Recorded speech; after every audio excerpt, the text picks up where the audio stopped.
kitchen of the moment and shopping and technique tips. Weeknight Kitchen's free, so sign up. Splittable.org. Coming up, how to finesse like a chef and convene as an aphrodisiac and a savior. I'm Radio Center Casper. You're listening to The Splendid Table from American Public Media. Weekdays at 89.3 KPCC. It's Morning Edition from NPR News. Good morning, I'm Steve Inskeep. From the studios of NPR West, this is Day Today. I'm Alex Cohen. I'm Madeline Brand, coming up practicing. From NPR News, this is All Things Considered. I'm Margaret Siegel. This is Talk of the Nation. I'm Neil Cummings. Morning Edition, Day to Day. All Things Considered, Talk of the Nation. More NPR news than anywhere else on 89.3 KPCC. Programming on 89.3 KPCC is supported by the Chamber Music Ensemble Camerata Pacifica, continuing its 19th season with concerts featuring works by Mozart and Mendelssohn in February, performing 2 string quintets with the ensemble's principal string players. Camerata Pacifica concerts are on Thursday, February 5th at Zwicker Hall and on Tuesday, February 10th at the Huntington Library. Tickets and information at cameratapacifica.org or 800-557-FOX. I'm Lynn Rosetta Casper, and this is The Splendid Table, the show about life's appetites.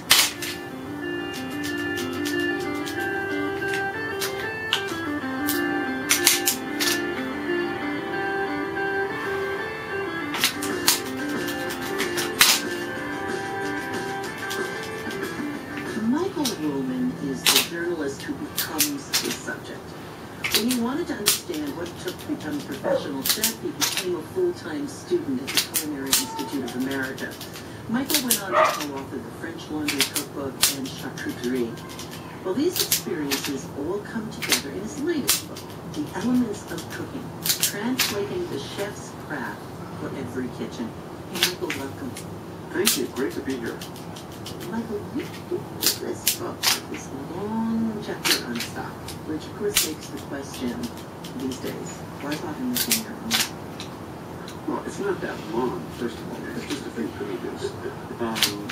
But it starts the book off because this is the foundation of cuisine. This is where all the good flavor begins. And it's not that hard. And it makes all the difference in the world. Can you walk us through the basics of making stuff? How I made a stock. In fact, there's a pot sitting on our stove right now because we had a roasted chicken last night. I take the carcass of that chicken and I just pull it apart and I cover it with water and put it on the stove and very low until I go to bed, and then I turn it off. And this afternoon I will add some aromatics to it, some onion and carrot, parsley, some peppercorns, and bay and garlic, whatever I have to do, and cook it for another hour, and then strain it, and that's all there is to it. I'll have a quart of stock from delicious stock from this chicken carcass. Instead of throwing it away, I've made more nutritious food from it. And this is interesting, though, that you throw the bones of the chicken and whatever meat's in there, but you don't add the vegetables at that point. You add the vegetables toward the end of the cooking. Exactly. Important because if the vegetables overcook, they'll start to fragment. They will tend to cloud the stock, and they'll, more importantly, they'll soak up all that stock so that they are strained out, holding all that valuable stock. So you just want them in the stock long enough to transmit their goodness and nutrition to the liquid, and then take them out. One of the things that when you go to restaurant school and you go to cooking school, the first thing you're told about is making veal stock. That's how you begin almost uniformly. Talk about that, because I don't think people understand veal stock or ever think about it. Veal stock is one of those little kitchen miracles. While a great chef can get by without veal stock, because they're very good and they have all kinds of tools at their disposal, a home cook who has less of those tools, has fewer of those tools, if they have veal stock, they can elevate their cooking very near to professional standards because of this veal stock. It's a neutral stock, meaning it takes on the other flavors that you give it. So that if you add it to mushrooms, it will take on a mushroomy flavor and not produce a beef flavor or veal flavor. If you put it with pork, it will take on a pork flavor. Same again. It offers all its goodness without calling attention to itself. And its goodness is flavor and depth and body. So how do you make it? Just replace the chicken bones that I just talked about with the veal bones. But it does require an extra step. you need to either roast the veal bones or to blanch them. That would set the protein on the outside, get rid of some of the residual blood, which will make a much smoother stock. So when you say blanch, what do you mean?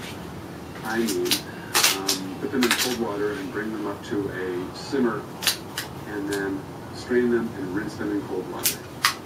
And then cover them again with water and start the cooking process. And then begin the stock making process. And a great trick, or just not even a trick, a great strategy for cooking stocks over a long period at a low temperature, and I don't think we need to talk about temperature, is to put it in a low oven and just forget about it for 10 hours or 12 hours, or even 15 minutes. That's a great idea. So you cook the bones and the water for about how long for veal stock? For veal stock, I would cook it for between 8 to 12. And you have a broad window there. You've got a lot of bones. I wouldn't do it too much. I think